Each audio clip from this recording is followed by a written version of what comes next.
Hey, Cary Silkin from Ring of Honor and from Last Stop Penn Station podcast. I'm by myself here. I feel alone. I feel naked. My partner, Ian Riccaboni, is not with me right now. We're practicing proper social distancing. And the main thing is, I hope that everybody is safe, staying healthy, and we're all going to get through this together. You know, it's important to stay in touch with people and do the right thing health-wise. It's a tough time. I've been around a long time, and I've never seen anything like this. I don't think anyone has. So let's all stay safe. As far as the podcast, we were going to be going to the final episode of season 1 this week, but I don't feel comfortable doing it without Ian, and we'd rather not do it on the computer. A lot of podcasts are done on the computer, and there's nothing wrong with that. But I like doing it with my man Ian Riccaboni live. It just has that vibe, and we'll get there real soon. But we do have a bonus episode that was in the can. My time at Empire Industries. What is that? Empire Industries was a boiler room operation, a phone sale. What did we sell? We sold that all-purpose cleaner degreaser, that 40-to-1 water soluble. Who did we sell it to? We didn't know who we sold it to. How did we sell it? By offering gifts. Was it legal? But they paid you every week. And the characters there were, I mean, you're working with a guy named Jiggles Riley and a guy named Belly Mel. So right away, you got some good stories. The very first day I went to Empire Industries, I'll give you a little tease here. I went for this interview and they didn't let me in the front door of this little office. And this huge man comes out, smoking a cigarette and eating a bagel simultaneously. He would smoke and take a chomp off the bagel. And his first words out of his mouth was, "My boy, if you want to make more money than the average man, you've come to the right place." Well, you'll hear the rest of the story this week on our bonus episode of Last Stop Penn Station. Thanks for taking the ride with us. We appreciate your support. You know where to find us: iTunes, Spotify, Stitcher, Google Play, like my dad used to say, we're all over the place like horse shit. And YouTube also. So thanks for supporting us.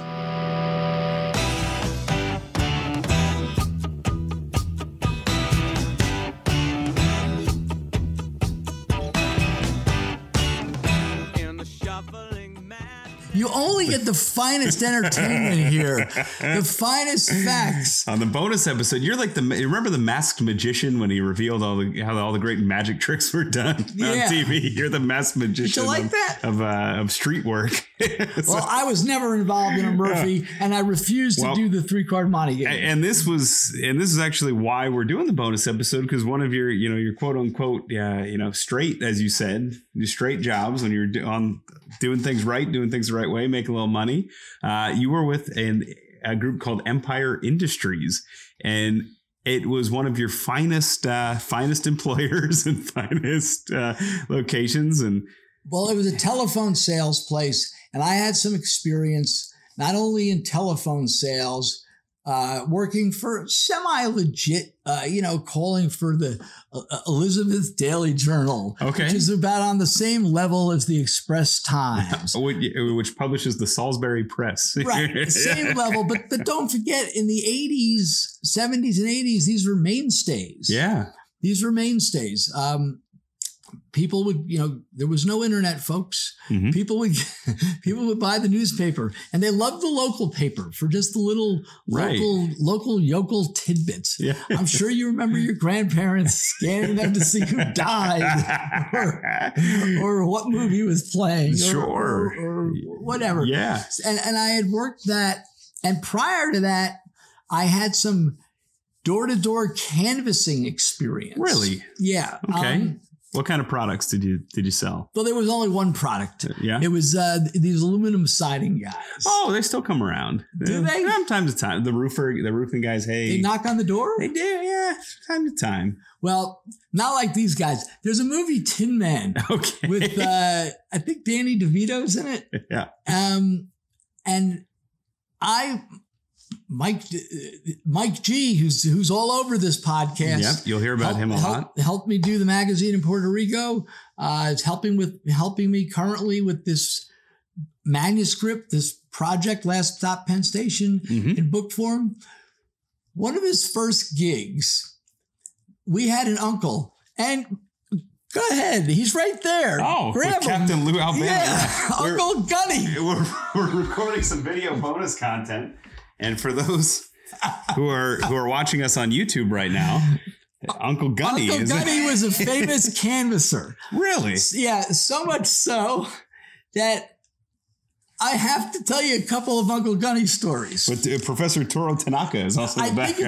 I think it's Killer Khan. Okay, all right. Yeah. So let me tell you a little bit about Gunny. I'm surprised as the journalist that you are, you didn't ask me, how did he get that? Yeah, how did Uncle Gunny get the nickname? His real name was Irving. Nice Jewish man, Irving Greenfield. You can put him back now. I wish you could see who he's with. He's with Andre the Giant, Stone Cold Steve Austin, Mike Tyson, Shawn Michaels, and Muhammad Ali. So, Uncle Gunny Captain was Gunny married my father's sister. Okay. And Gunny had a lot of great things.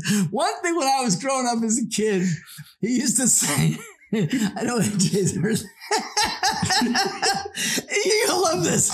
He used to, out of nowhere, sometimes he'd say, he was a wrestling fan too, but he'd say to me, baseball, football, swimming in a tank, when you get up, and like he'd hold his ribs as he's in pain. When you get up, you get a crank. And then he'd say, and I'd be looking at him puzzled, and he'd say, Simus. I'd be like, what? Well, I asked in further research with my mother or father, Simus is like bread pudding. It's Yiddish, you know. So to go over that again, and I said, well, what's a crank? Because my father's like, that's like if someone kicked you in the ribs. You know? Well, that's not how I would describe it. But you got a pain. You got a pain in your body. Yeah. So once again, Gunny would just say, baseball, football, swimming in a tank. When you get up, you get a crank. Simus. So that he was just had random stuff. The poet laureate of the family. He, my father, and my uncle Nat, and their friend of theirs, Frankie, used to play cards. And they had this game. You know, you've ever played gin rummy? Yes. They had this game called knock rummy. Okay. Which you could just on the first hand. Let's say you had 3 deuces. Yeah. And you were holding some low. You know, you could. Oh, wow. Right. Yeah. Right. So they'd be sitting around. They played for low stakes. And I'm down at my Aunt Betty's house, and they'd be playing, and they'd be joking and laughing. And I remember when my Aunt Betty, she lived in down the shore, like Belmar area, Bradley Beach, and they owned a shoe store. Oh. And we'll get to Gunny. And they owned a shoe store, right? And she was very gregarious and generous. And we used to go down there on a Sunday. And my father and his friend Frankie, who they were lifelong friends from childhood. Frankie owned a record store in Montclair, New Jersey. And that's where my mother-in-law taught in Montclair State. There you go. Yeah. Right on what's the 202? No, the name Bloomfield Avenue. Oh, yes. Bloomfield Avenue. So on the way down in Woodbridge, leaving from where I lived in Woodbridge, there was a Jewish cemetery where most of a lot of people are buried from my family.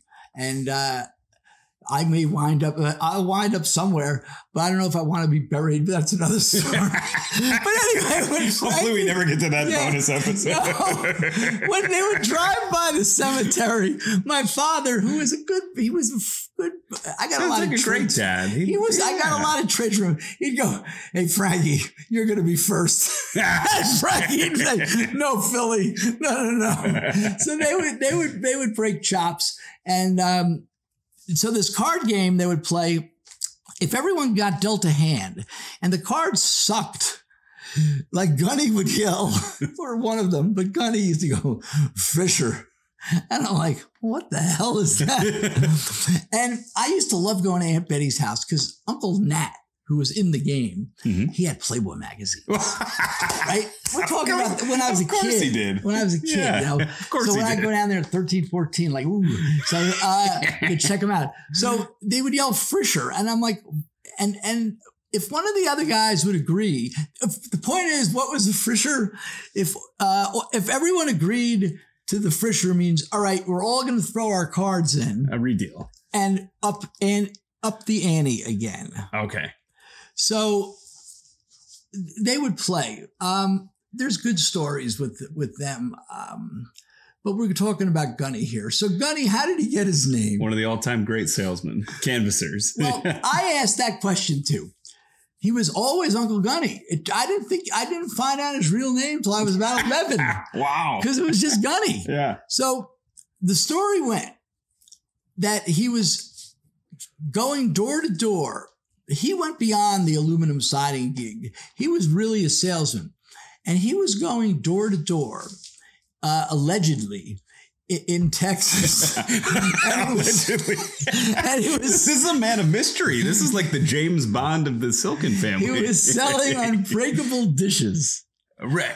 They had that kind of racket back then? Oh, yeah. Really? So he goes into this house, and he's in this neighborhood, and it was, this is the 50s, man. Oh, okay. So, wow. That's even earlier than I thought. Right. So he's selling up this how he got the moniker. So he was selling unbreakable dishes, and it was like, $14.99. They last a lifetime.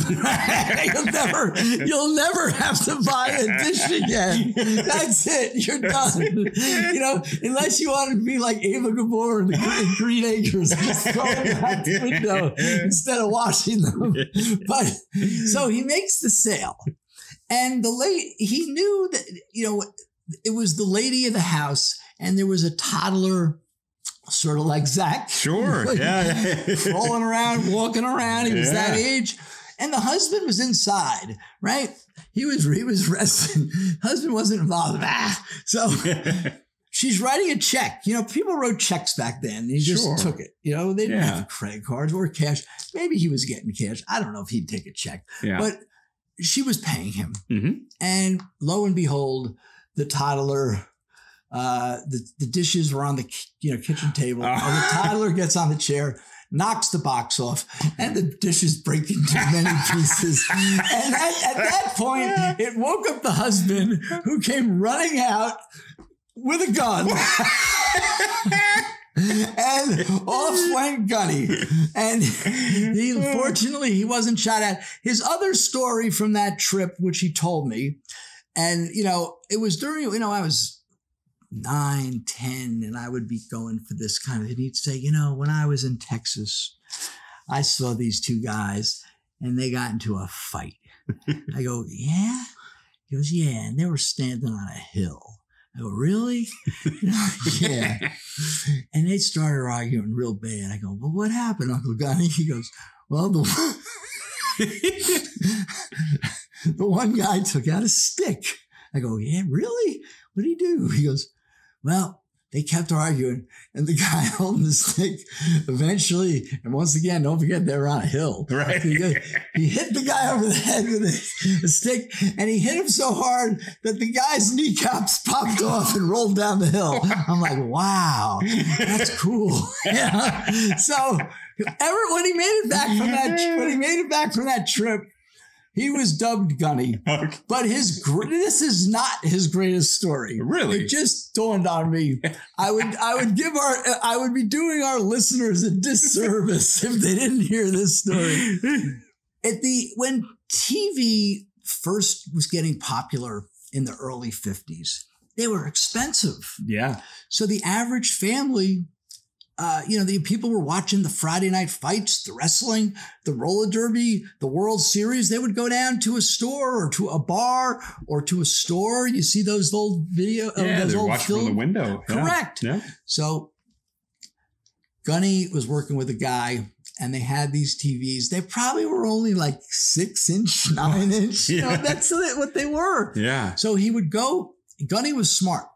He would go into working class neighborhoods, not wealthy people, because they would have money to get their own TV, right? Right. So Gunny would find a good neighborhood, and he would go up to a house, and he'd knock, maybe like in Elizabeth, New Jersey, in the better parts of Newark. Don't forget this is the 50s.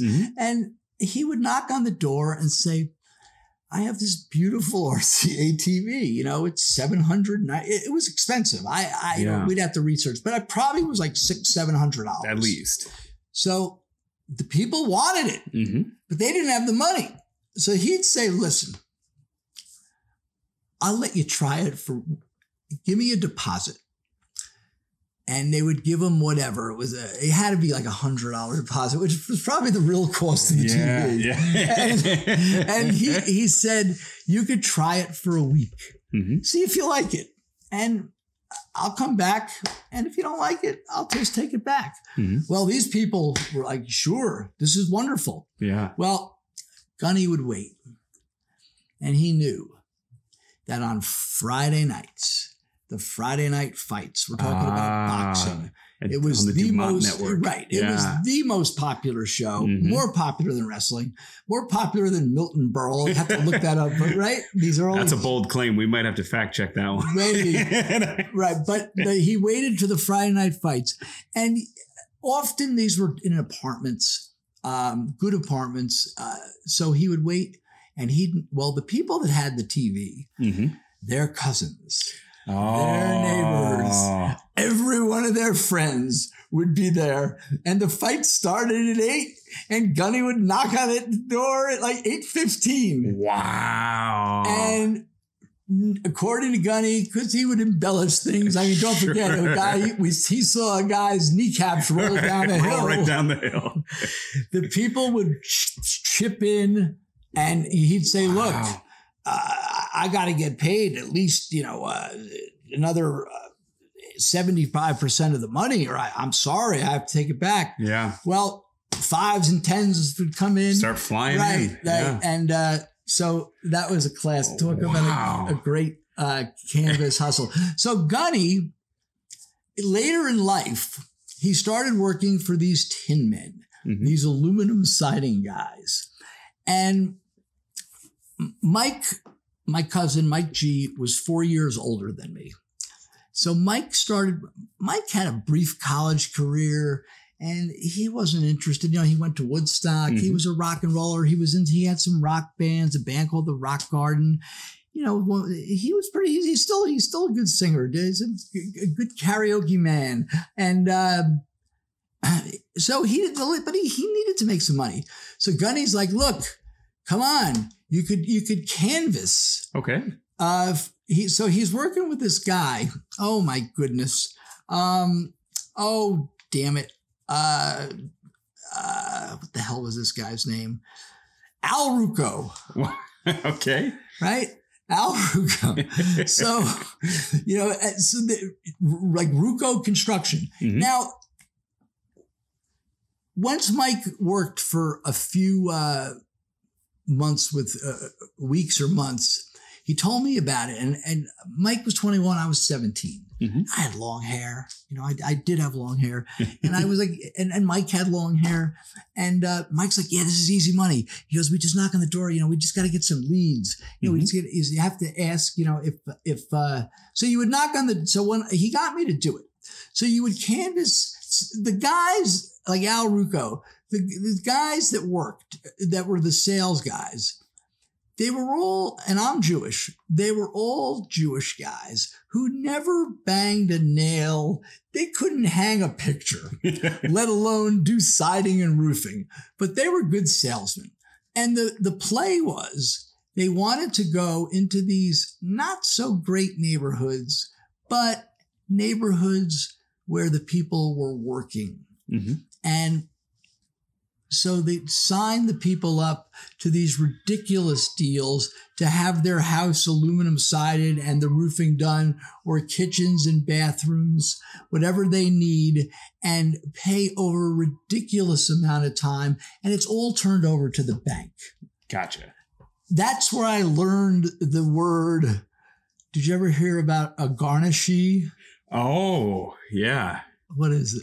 That's when they take money out of your paycheck, right? Right. Yeah. Al Rucco was brutal. And once I got to know him, they'd sign some poor sucker to have the house sided and roofed. Now, this is in the late 70s, like $10,000. Their final picture was like, for $1 per day for 30 years, you could have your whole, Wow. So Al Rucco would be like, and I heard these guys talking amongst each other.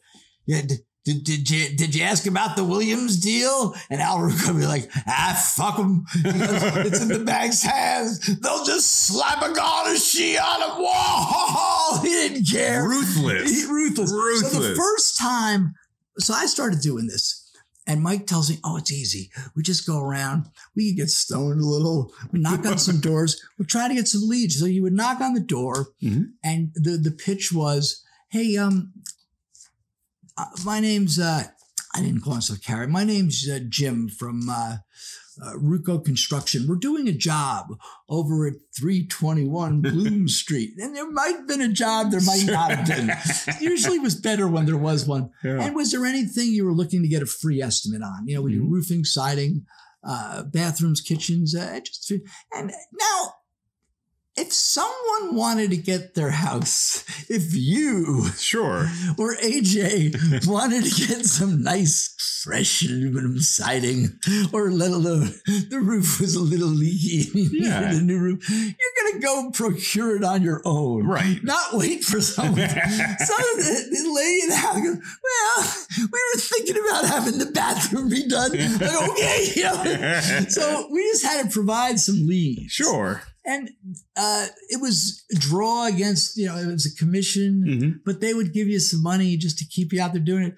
So I'll never forget the first time my paycheck, I had an actual sale. Wow. And the percentage I was getting added up to like a whopping, seemed good at the time, like a whopping $130. I mean, I was 17 years old. Yeah. So I go into Mr. Rucco and he gives me this check for $73.18. And I'm like, excuse me, Mr. Rucco. And he takes the check and in his best W.C. Fields goes, my boy, apparently an error in mathematics. And he goes in his pocket and he gives me the balance that added up. Was that intentional to keep you off the tax man? It was to see if I wouldn't say anything. If I wouldn't have said anything, he would have kept the extra $60. Wow. But since I did, so that was my that's your foray into sales and canvassing. Yes. I did it for a while. And that led to some other phone sales jobs. I mentioned the Daily Journal. And eventually, are we going to have time for this? Oh, yes, absolutely. Okay. This is the big bonus for our faithful subscribers. Of course. We want to give our all here. So as Ian pointed out, in the beginning of this podcast, in our first episodes, maybe it was in the preview, the timelines where this is not a linear podcast. I mean, look at the jump around I just did from Bad Boy Vauvert for me getting recruited to be a 3-card money shill to Bad Boy Vauvert being fleeced by the Murphy to Uncle Gunny in Texas with Captain Lewis. Right. So my father and Frankie driving past the cemetery, and so we're jumping around. Well, this brings us to the fall of. Was it after the New? No, it was before the New Orleans thing. This is before my ticket scalping thing. This brings us to like the fall of '84. Okay, and I'd been working for my friend Bo, who had the souvenir store at Yankee Stadium and Shea Stadium, which was 162 games every game. And including, as we mentioned, the U.S. Open, that was big till they shut them down. And when there would be a big concert, it was great. So I needed something to do in the winter. And my messing around with trying to maneuver drugs. Yeah. Did you have a stable place at this point? Oh, I was pretty crashing at my parents for the, like in and out for like the 10th time. And is this, we talk about drugs a little bit in some of the episodes we've recorded already. Have you dabbled yet? You said you were getting stoned a little bit on the roofing. Dabbled. I mean, it was dabbling heavy. I mean, if we're talking 84, I mean, I was still in the throes of, some heavy use. It was a matter of the money, Okay. And so the Sunday Times, which my parents would get faithfully, which is still a good addition to get once in a while. Right. If nothing else for me at that time, it had the, Pink Floyd's going on sale for Madison Square Garden. They'd have a full page ad in the, right next to a big Broadway play, in the arts and leisure section, and it had great writers. And it had a very good classified section. So I was desperate. And I'm looking in the classifieds of the New York Times. What could be, it's legitimate, highly accredited. The paper of record. Right. Yeah. And there's a small ad in the classifieds for jobs, phone sale. There might have even been a whole column for sales. And it says telephone sales. $250 a week guaranteed. Now, this is 1984. That's probably pretty good. And a phone number. And it was a Jersey phone number. So I call this phone number.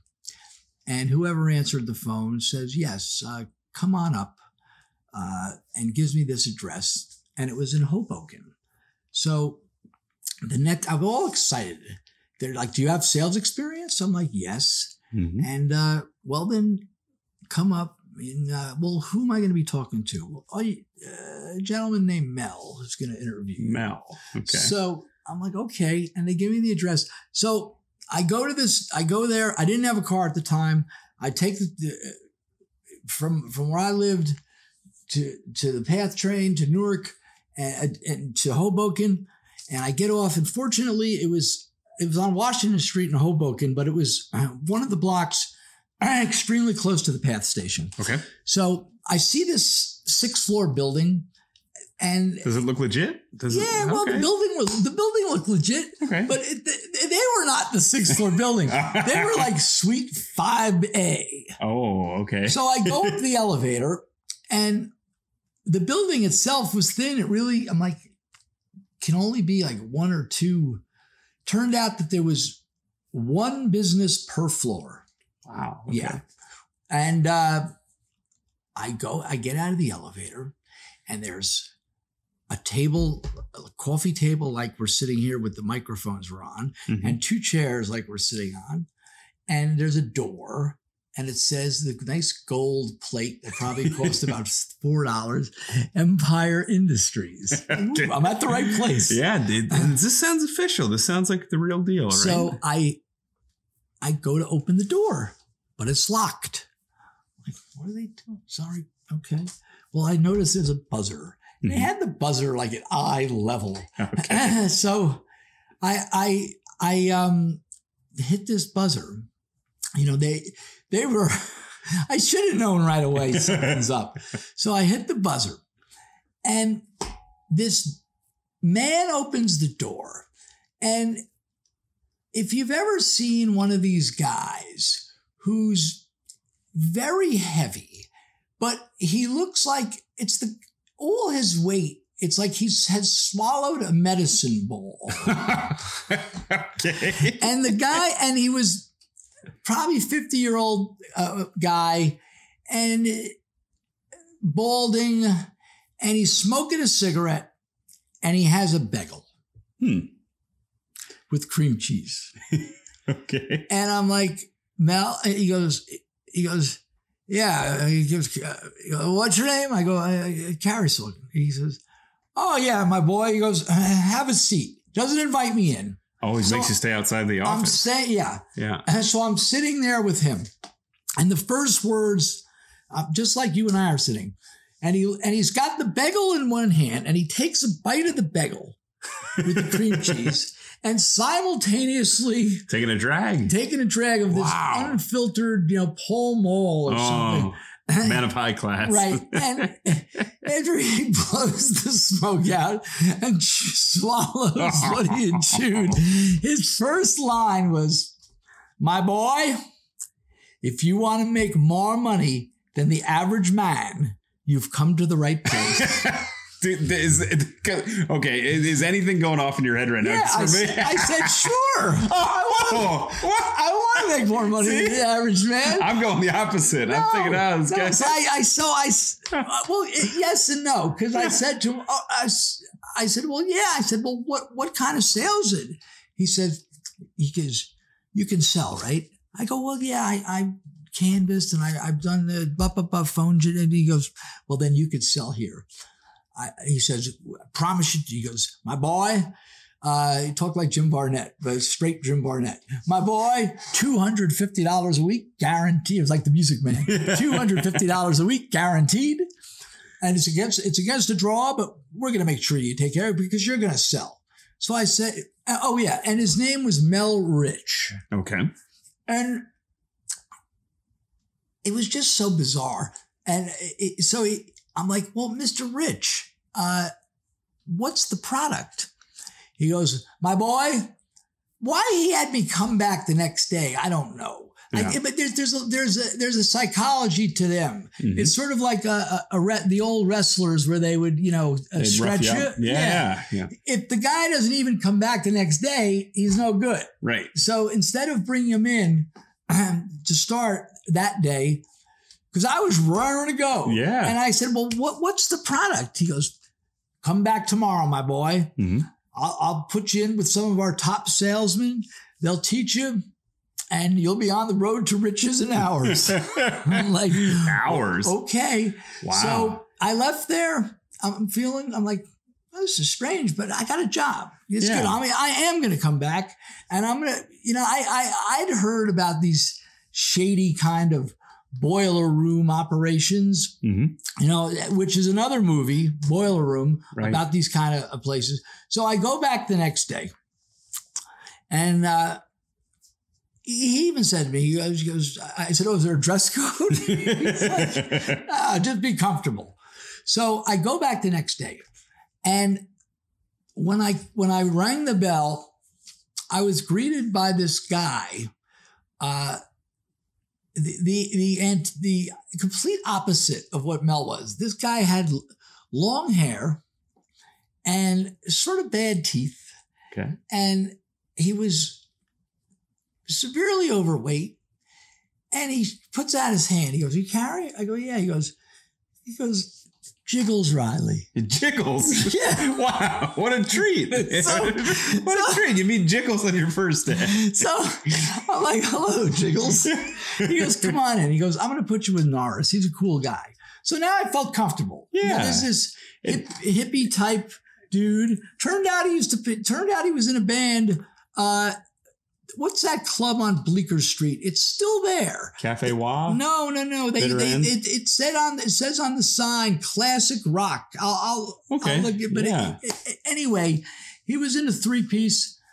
He sang, and they were good. They did blues and Allman Brothers type stuff. And Cool. Let It Ride by BTO, and he played flute, no toll. But anyway, back to Empire. So he hooks me up with this guy, and I go in the office, and I see there's like two guys. There's this Abraham Lincoln type younger guy. That was Norris. Okay. And I must have been like the 50th guy Norris had seen come through. Gotcha. You're getting and that Norris vibe. is just like, yeah, hi. Yeah. And I shake his hand. And there's this other dude, this black guy. His name was Marty. He was polite, and he shakes my hand. And there's Jiggles, and there was a guy. Of course, Jiggles is there. And there was a guy that sort of was like why they needed all these. Well, they needed a salesman, and there was another office manager, but Mel Rich, who we later monikered Belly Mel. Oh my goodness, you guys are so mean. Well, we weren't so mean. Weren't you Rick Boner? I was Rick Boner, that's right. Yeah, proudly Rick Boner, but yes. Right, Belly Mel. So I wouldn't see him. So here I am with this Norris, right? So I'm bright-eyed and bushy-tailed, but I'm not naive. I mean, I'm far from it. Sure. So no, I'm like, what do you do, bro? And he's like, look, we're calling these businesses. You just hear me do it, and I'll explain it to you. So I'm listening to Norris do this pitch, and I'm like, how is this possibly going to work? And I'm asking, and I'm going to get to the pitch. And there were these things called Dun and Bradstreet cards. They looked like index cards. And all it would have is the name of a business. I don't even think it had the address. It had the name, the city, and the phone number. Okay. And maybe it had the address. Be that as it may, there was a stack of these cards. So the point is these numbers you're calling, these businesses you're calling are in faraway states. And I'm asking Norris, like, well, do you know these people? He goes, no, we don't know them. You're calling cold. So wow, it took about 2 or 3 hours of me to listen to him and ask him stupid questions, which he just would sneer at me. There was, and I'm going to get to the pitch, and when Norris got to the part of the pitch where they offer this poor schlub a gift, and the guy hung up on him, I say, do you send him the gift? Norris looks like, wait. So I lasted at this place for 6 months because they did pay. And so what was the pitch? It's ingrained in my brain. I went under the name of Jim Gordon. Commissioner Gordon from Batman. Right. Why That's not? wonderful. Yeah. And but I wasn't thinking of a reference to that. I just need a common name. Yeah. So the pitch was, you would get the cards and you would call this phone number. So Norris taught me the ins and outs of this. When you're calling the number, what you were looking for was to try to find someone who has purchasing power, but not the person that's going to pay for it. Interesting. Why? This is why. You'd call the number. Let's just say it said AB Industrials. Sounds about as official as Empire Industries. Right. Boise, Idaho. Now, you did not know if you're calling a place that had one person working there or had 100 people. Mm-hmm. You didn't know. So you'd call the number, and whoever would answer the phone, you would say, the man. Now, once again, you have never spoken to these people. They've never spoken to you. Mm-hmm. In the end, hello. Yes, the man in charge of maintenance. Maintenance. And right. Now, at some point, they'd be like, that's me. You know, like it's a one-man operation, or we don't have anyone in charge of maintenance. But sometimes they go, oh, you mean Frankie? Mm. Oh, yeah. And you'd say, yes, Frankie. Hold on a second. So it's like a cold read. Right. Yeah. If they put you through to this next person, mm-hmm. that's where the pitch came in. And once again, folks, you had never spoken to this person before, and they had never spoken to you. And what you would say when Frankie got on the phone was, "Hey, Frankie, Jim Gordon over at Empire Industries. How have you been?"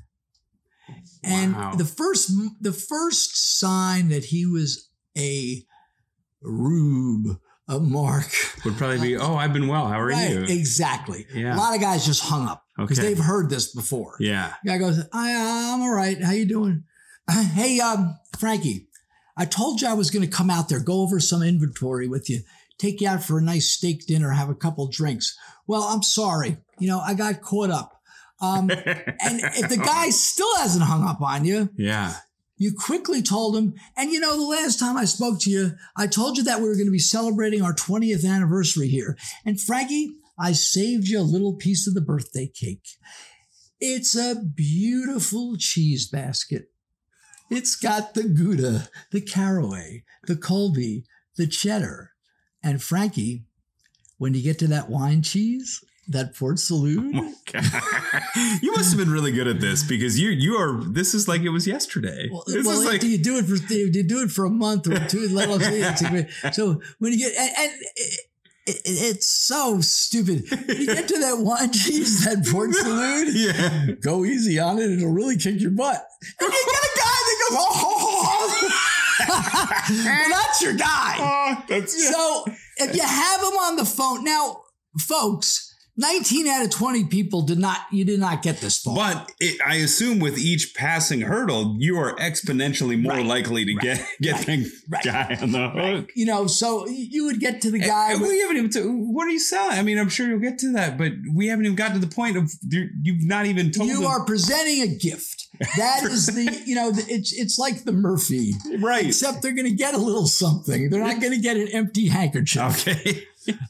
So Frankie, so you say to Frankie, a beautiful cheese basket. And here's where they would hang up on you a lot. You know what, Frankie? Give me your home address. Let me send it to you. Just a little gift between you and me.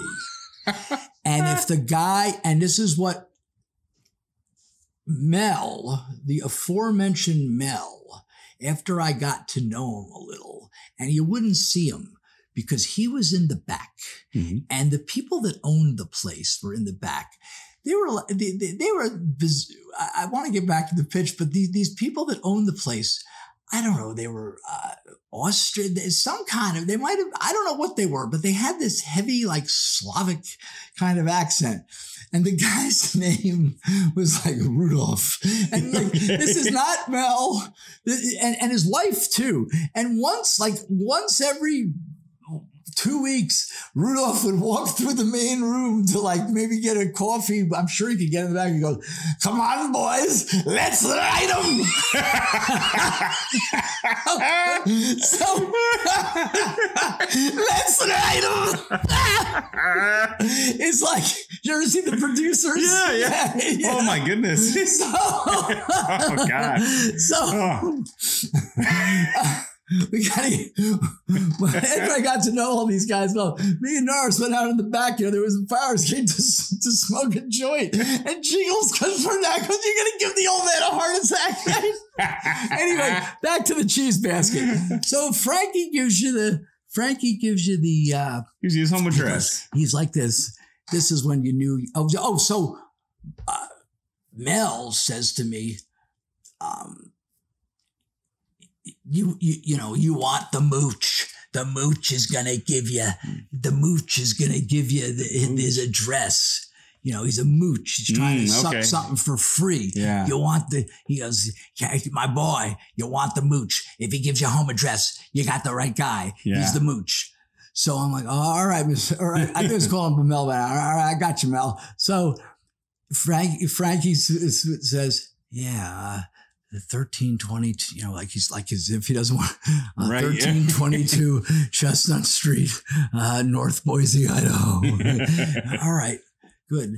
So you read it back to him, and it's unbelievable that any of this worked. So now you have his home address, and you've gone this far, and the guy hasn't hung up. And then you'd say to him, "Hey, Frankie, I know, and once again, for the third or fourth time, you have never spoken to this man. And you've not told him what you're selling, well, why now you're gonna. And you say to him, but it's done in such a veiled manner, a long black veil, right? Frankie, last time we spoke, I know you were very interested in that all-purpose cleaner degreaser. You know, the 40-to-1 water soluble, the one that works in the pressure washer, the steam Jenny, or the good old bucket and brush method. Oh my God. And the guy'd be like, is such a load of the guy'd be like,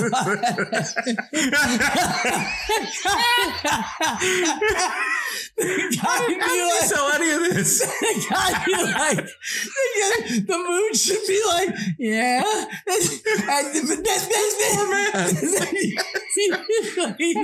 Now you see them a little. You tell him, listen, Frankie, I know you told me that those 55-gallon drums would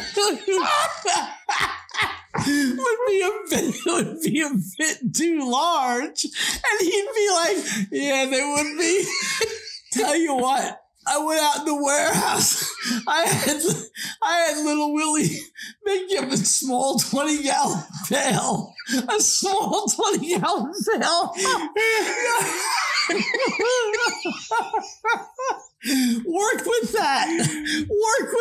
20 guys. 20 Work with that. That's a large vehicle. No. A small 20-gallon pail. Work with that. And when I get out there in person and we go out to dinner, we'll talk about some of our other products in the larger sizes. Fair enough? And I learned, and you get if the guy would give you confirmation, you go, yeah, sort of like boof. Yeah. Okay. Yeah. And then no one's going to believe this. Well, don't forget, even if he's agreed to it at this point, you still haven't told him what it costs. Right. So you don't tell him what it costs.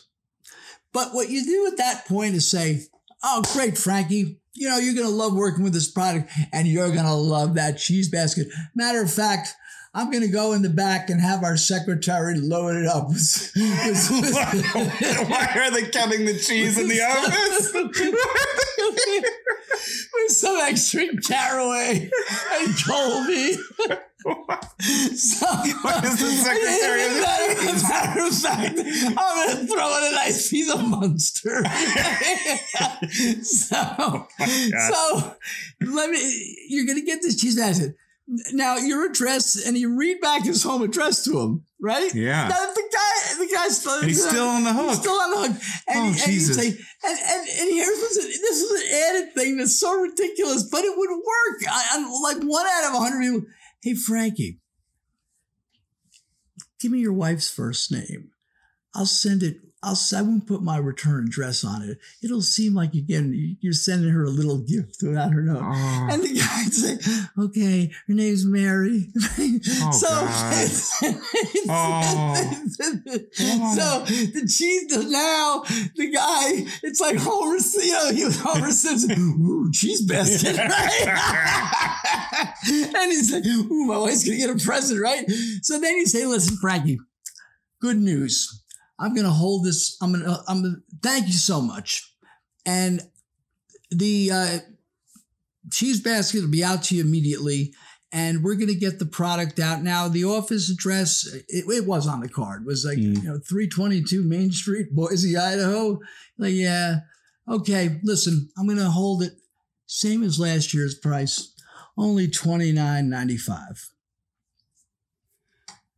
per gallon.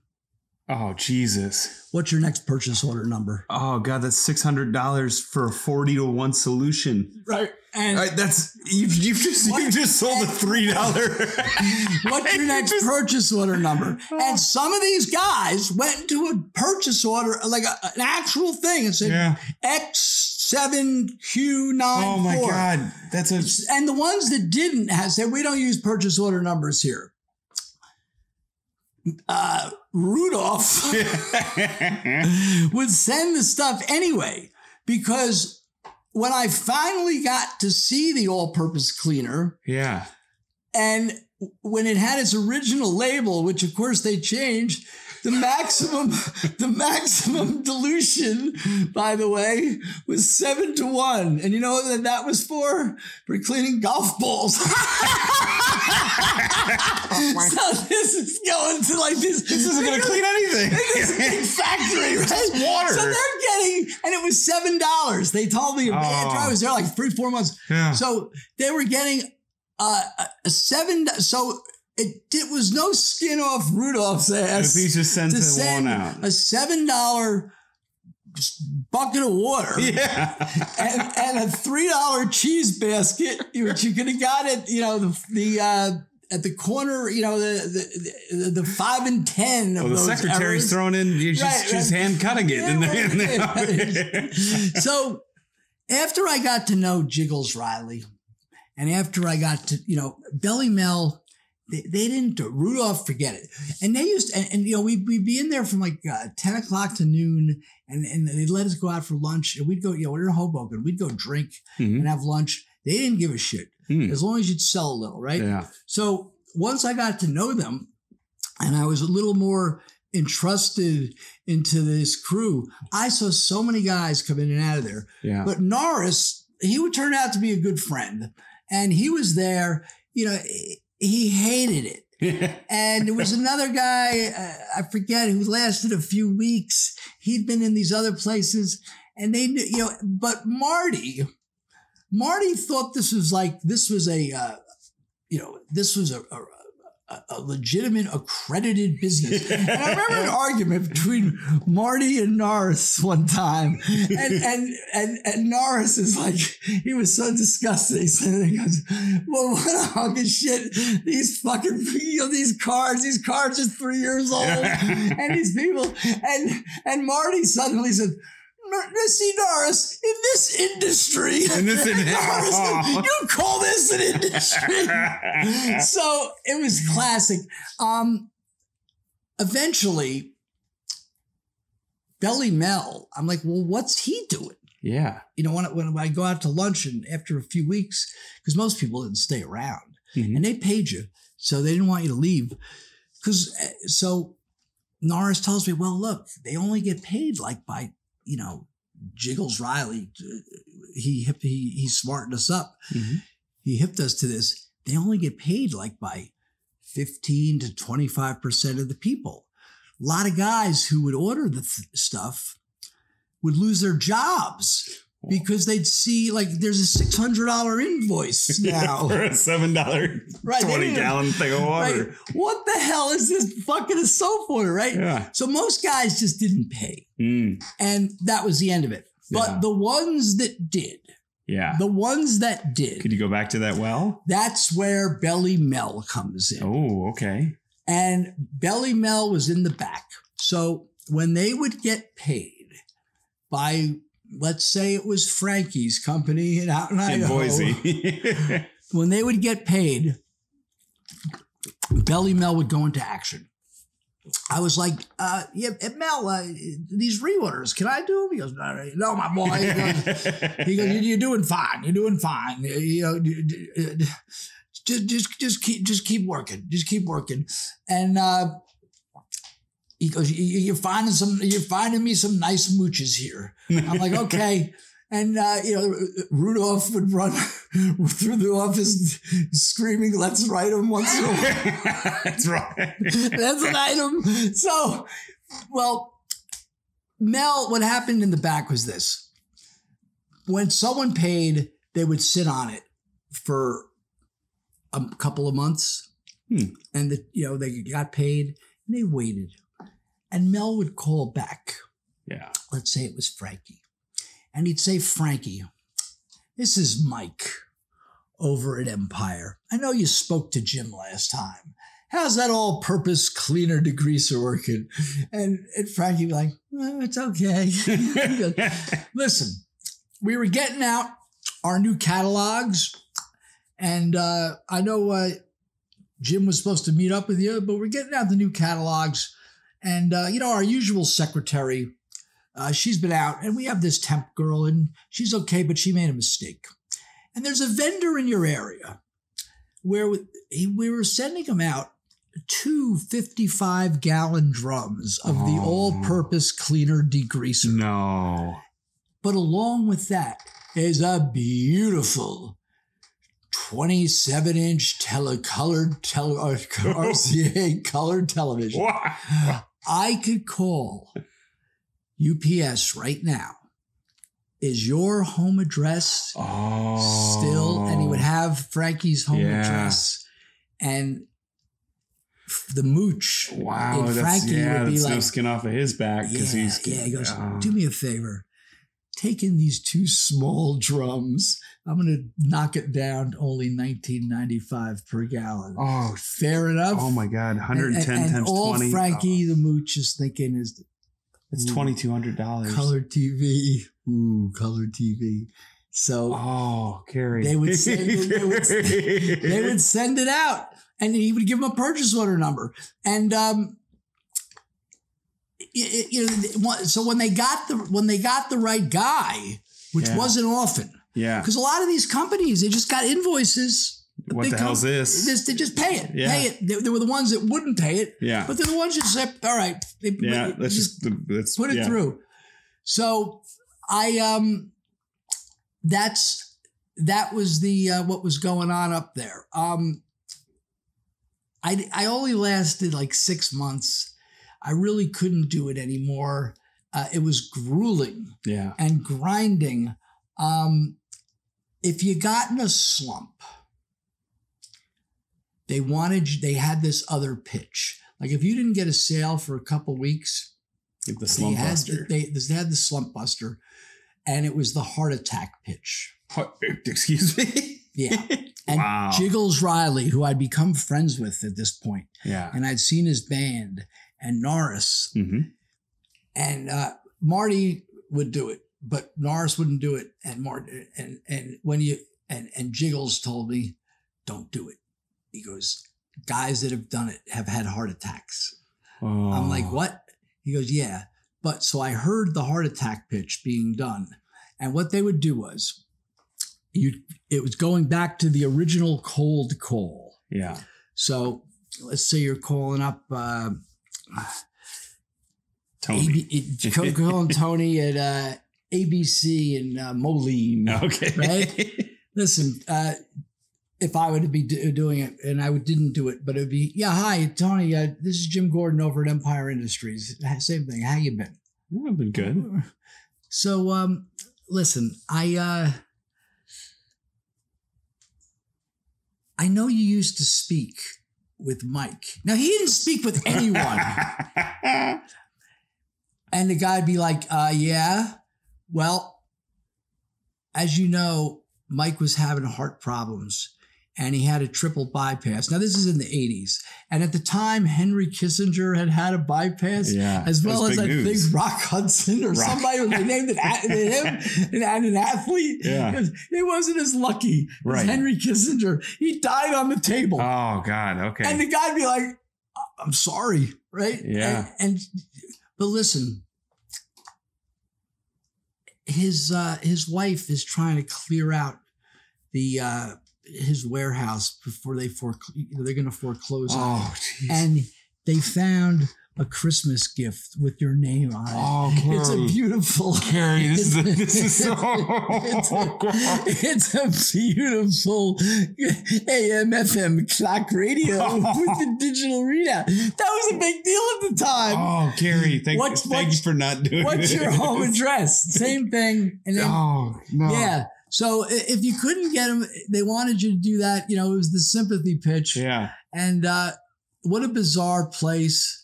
Yeah. I don't know how long they lasted. I've Googled. I can't find a trace. I've looked for Jiggles Riley. I've looked for Mel.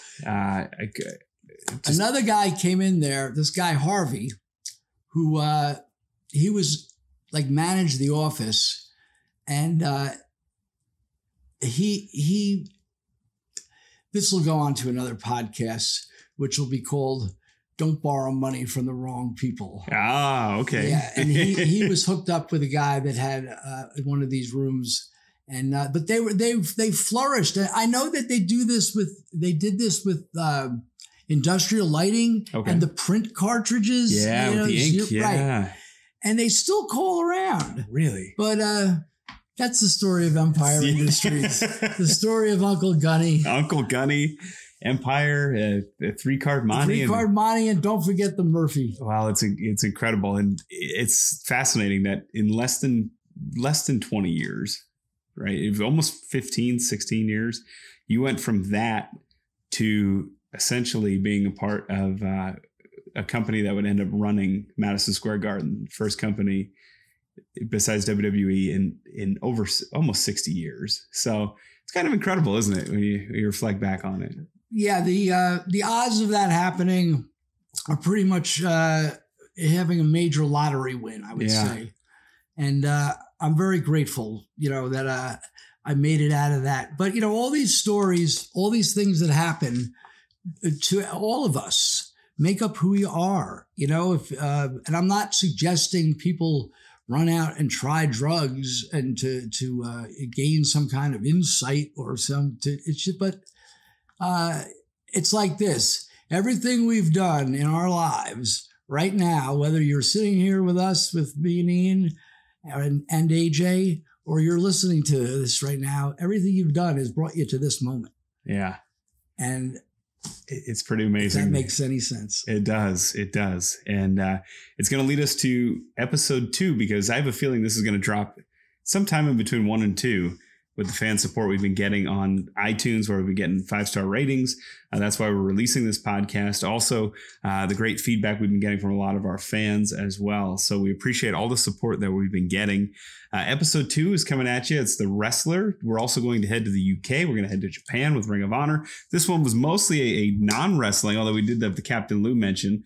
But if you like wrestling, if you like more Ring of Honor stories, we're going to be taking you all over the world of Ring of Honor soon, including stories about characters like the Camel, Mama Pretzel, Pigface Stanley, Scotty the Baboon, and Schoolboy. And Schoolboy, the only man. The only man who has to walk backwards to go forwards. It should be great. I know I had a lot of fun recording them with you, Cary, and I know the fans are going to love it as well. So for this bonus episode of Last Stop Penn Station, we thank you for listening. Yo, my man, the bonus, come back. Come back for episode 2 or 3 and 4 and 5 and 6 on this season of Last Stop Penn Station. For Cary and Ian, happy wrestling, everybody.